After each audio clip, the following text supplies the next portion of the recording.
I tell you guys a secret? Yeah. Alright, you have to listen. I'm a pro at losing friends.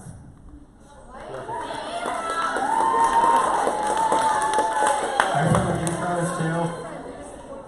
Why do you think I'm a pro at that? Don't answer that. I don't want to hear that. So, friendships are hard, aren't they? Does anyone agree with that? So, Riley's the only one who thinks friendships are hard. I think friendships are hard. Sometimes you don't get along with your friends very well. Sometimes you move away. And friendships end. Friendships shift. And they change. And I've had a lot of friendships in my life that have kind of ended.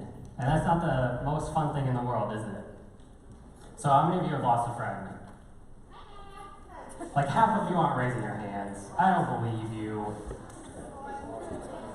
I'm going to tell you about one of my friends, okay? His name is Michael. So I have a picture of Michael. This was us in 8th grade. We are in a stranger's bathtub. Stranger's bathtub. We were on a Polaroid scavenger hunt. Do you guys know what a Polaroid camera is? Okay, cool. I'm not that old then.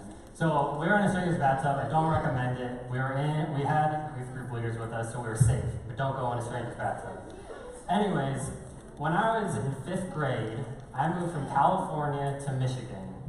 That's a big difference, right? So some of you just came from 5th grade, some of you are 6th graders. Now imagine moving across the country, or halfway across the country, in the middle of the school year. It was tough. And so when I first moved to Michigan in 5th grade, I got picked on a little bit because I was a new kid and I was fresh meat. People didn't know me.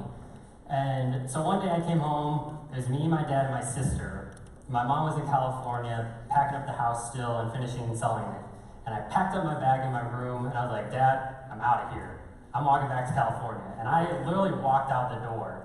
And do you think my dad let me? No, I'm still here. I didn't get to walk 1,000 miles away. It would have taken a while. But anyways, after a couple weeks, people stopped picking on me because they realized I was a cool guy, right? Do you guys agree with that? Okay, thanks. So I made friends with Michael. And Michael and I were best friends for a long time. We were best friends from 5th grade to about freshman, sophomore year of high school. And we did everything together. We would play sports, we would hang out, we'd go swimming at his house, and we played video games. And when we played video games, this was back before like microphones, like headsets were a thing, so we would call each other on the phone and put each other on speaker and play that way. But eventually, Michael and I started to change. Come high school, I got really big into basketball and tennis, and he got big into BMX biking. Now, I don't know about you guys, but I am not an extreme person. BMX biking is not my thing. And so eventually, we started to drift apart. Our interests changed, and our friendship changed. Our friends became different. I hung out with people who played basketball and tennis. He hung out with people who BMX biked. And so eventually, our friendship shifted. Now, when a friendship changes, there's a couple things that we do. So I'm going to tell you three different ways we handle a friendship ending. Number one, and I think this is the easiest thing to do, is ignore it. It's easy to, if you're fighting with a friend or something, you just completely ignore them, right? You just shut them out and say, I'm not going to deal with that, I don't feel like it. And you just ignore it, and you let it go. And maybe one day, you'll forget about it and get back together and be friends again, or maybe you won't and you're never friends again. But I think ignoring it is the easiest way. Number two, you can talk to that person and try and work it out.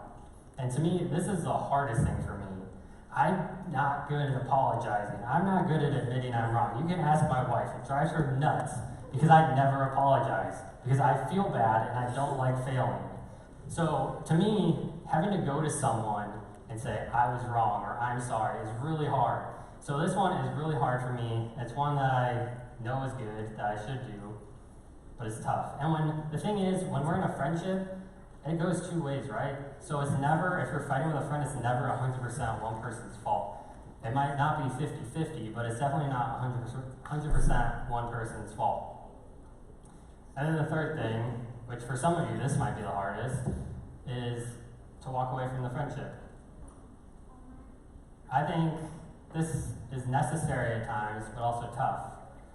When you walk away from a friendship, you're understanding that maybe that friendship isn't healthy for you, and it's hard, and so you walk away. And in the Bible, we have an example of this, and I'm going to set this up for you guys. It comes from Acts 15. It's about Paul and Barnabas. So Paul is like this awesome, godly man. He wrote at least half the New Testament, probably more. And so he's like this amazing teacher, this amazing speaker, and he's so good at bringing people to God. And then we have Barnabas. His original name was Joseph, but he was given the name Barnabas because that means encourager. So he was an amazing encourager that they gave him the name encourager. And so I picture this. They're traveling around and stuff, and Paul's like on this rock, preaching to a crowd, maybe your size, maybe a little bit more. And then Barnabas is over here like the ultimate hype man. Like he's over here getting people fired up, and like people are on their feet and cheering for God. And I feel like I need a hype man. Do any of you want to be my hype man? Okay, next week we'll have tryouts. Maybe next time you can be my hype man. But anyways, so we have Paul and Barnabas, and let's dig into what it has to say. So Acts 15:36. Sometime later, Paul said to Barnabas, "Let us go back and visit the believers in all the towns where we preach the word of the Lord and see how they are doing." Barnabas wanted to take John, also called Mark, we're going to call him John Mark, with them. But Paul did not think it wise to take him because he had deserted them in Pamphylia and had not continued with them in the work. So right here, we have Paul and Barnabas, and they were with John Mark. And John Mark is Barnabas' cousin. And at one point, John Mark just deserted them. He left them. And Paul wasn't okay with that. And this is what happens next. They had such a sharp disagreement that they parted company. Have you ever had a sharp disagreement? Who calls a disagreement sharp? One person. I don't know about you guys, but that doesn't sound like a good thing. So Barnabas took Mark and sailed for Cyprus, but Paul chose Silas and left, commended by the believers to the grace of the Lord. So what we have here is we have Paul and Barnabas who are really tight. They're doing awesome things, and all of a sudden their friendship shifts over a disagreement. And that's not necessarily a bad thing. Friendships ending is okay, because now we have Paul and Silas over here, and John Mark and Barnabas over here. So instead of having just 2 or 3 guys in one spot, we have 2 groups of 2 people being able to spread the word in a larger area. But, got a question. Do you think when Paul and Barnabas broke up, kind of like a boy band, do you think they were mean to each other? No. I don't think they were mean to each other. They loved God, so I'm pretty sure they were nice to each other. And that to me is one of the hardest things about a friendship ending, is being friendly when you're no longer friends. For me, when me and Michael stopped becoming friends, we had some disagreements, but we also had different interests and stuff. But it was hard for me to say, like, hey, that guy's awesome. Like, we should. So, like, I would talk bad about him, my friends would talk bad about him, and it was so easy to keep doing that. But that's not what we should do at all. We should be friendly even though they're not our friends. And I'm not saying, like, go up and give them a big old bear hug, give them the biggest smile you've ever seen. I don't want you guys to do that. You don't have to. But instead, maybe, like, you know, a stranger or a neighbor, somebody you kind of know, and you give them like a half smile, head nod type of thing. Or maybe you say hello. Maybe you guys don't even say hello, but like, what's up, or something like that when you pass them in the hallway. Be friendly when your circle changes. And you choose kindness. So when a friendship ends, it's tough. And sometimes you have to walk away.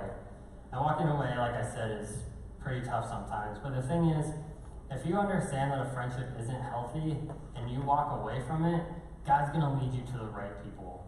God had Paul and Silas ready to go, and John Mark and Barnabas ready to go, even though they split up. Like, it was tough, but God had people for them. And so when me and Michael split up, I had people I could go to. And pretty recently, like when I was in college, I had to walk away from a couple friendships because they weren't the best friends. They were bad influences on my life. And that was really hard because some of them were my teammates, which meant I had to be around them a lot. But you don't necessarily have to walk completely away from a friendship. You can still have lunch with them or hang out, but just not let them influence you the way they did before. And so I want to share with you a friendship I have now today because I walked away from some friendships. Do you guys want to meet my friend Ben? Some of you do. So I asked Ben to come tonight, and unfortunately he's working right now. He's a basketball trainer, so he's practicing basketball with some kids. But I wanted to FaceTime him, but he's working. He also lives a couple hours away. But he made me a video to share with you guys, and I wanted to share with you one of my really good friends to show you what it's like to have a good, healthy friendship. And so Ben and I have a ton of similar interests. We love basketball, we love sports in general. We like never get in fights. But the one difference between us is he's 6'6" and I'm 5'9". So that's the one kicker. But Ben sent me this video to share with you guys, so let's give it a watch. What's up, guys? My name is Ben, and Caleb is one of my very best friends. Our relationship started really when we became roommates sophomore year, kind of by chance. Both of our roommates from freshman year decided they were transferring out, so Caleb and I just connected and decided to live together, but it never really ended up being more than just roommates, right? We never really pursued a friendship or hung out or got a meal together or anything like that. We just kind of slept in the same room and talked here and there, but never really invested in each other's lives. And then senior year, we ended up being roommates again, and that's when our friendship really took off to the next level, right? We were having deep conversations, we were walking through some similar stuff in life, and really just let God intervene with our friendship, right? It was like, hey, let's be real with each other, let's be vulnerable, let's open up, let's really dig in and invest in each other's lives. And it was crazy how we ended up going from sophomore year, barely talking at all, and senior year, we were best friends. And so we ended up, I was the best man in Caleb's wedding. I'm actually getting married in a couple days, and Caleb's gonna be standing up there with me on my wedding. So it's just crazy to go to see when you truly invest in a relationship, just the difference it can make, and then how much God can just take that and just make it blossom, make it grow to where we're pushing each other, we're loving each other well, we're laughing with each other. So that's something we're super thankful. Thanks, Ben. Can we give Ben a round of applause?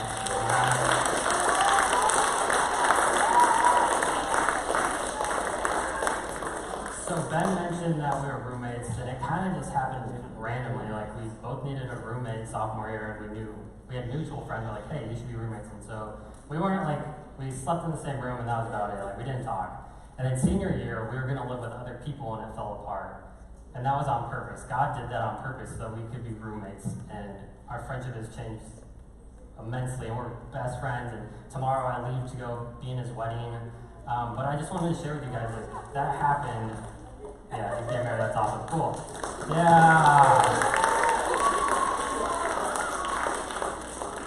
So I just want to share with you guys what it looks like to walk away from a friendship and go into another friendship. And as you guys go into small groups, I want you to think about this. I want you guys to think about this. How can you tell when a relationship isn't good? So when you go into your small groups, what's one way you can tell that a relationship or a friendship isn't good for you? And maybe you need to walk away. Maybe you need to talk to someone. Or maybe you need to talk to that person and confront them, but not ignore it. So I'm going to pray for you guys and I'm going to dismiss you, okay? God, thank you so much for tonight. Thank you for Middle School Wednesday, and that we're all able to be here. I thank you for the friendships we have in our lives. And I pray that we're able to figure out what relationships or friendships aren't healthy for us, and that we have the courage and the strength to walk away. And I pray that as we go through life, we're able to find friends and trust in you that you're going to bring the right friends to us. And God, I pray for small groups that they're able to have awesome discussion. And again, thank you for tonight. It's in your name I pray. Amen. Okay, hold on. So girls, you are going to meet in the gym. You'll meet all your leaders out there. So all the girls go to the gym, and all the guys stay in here.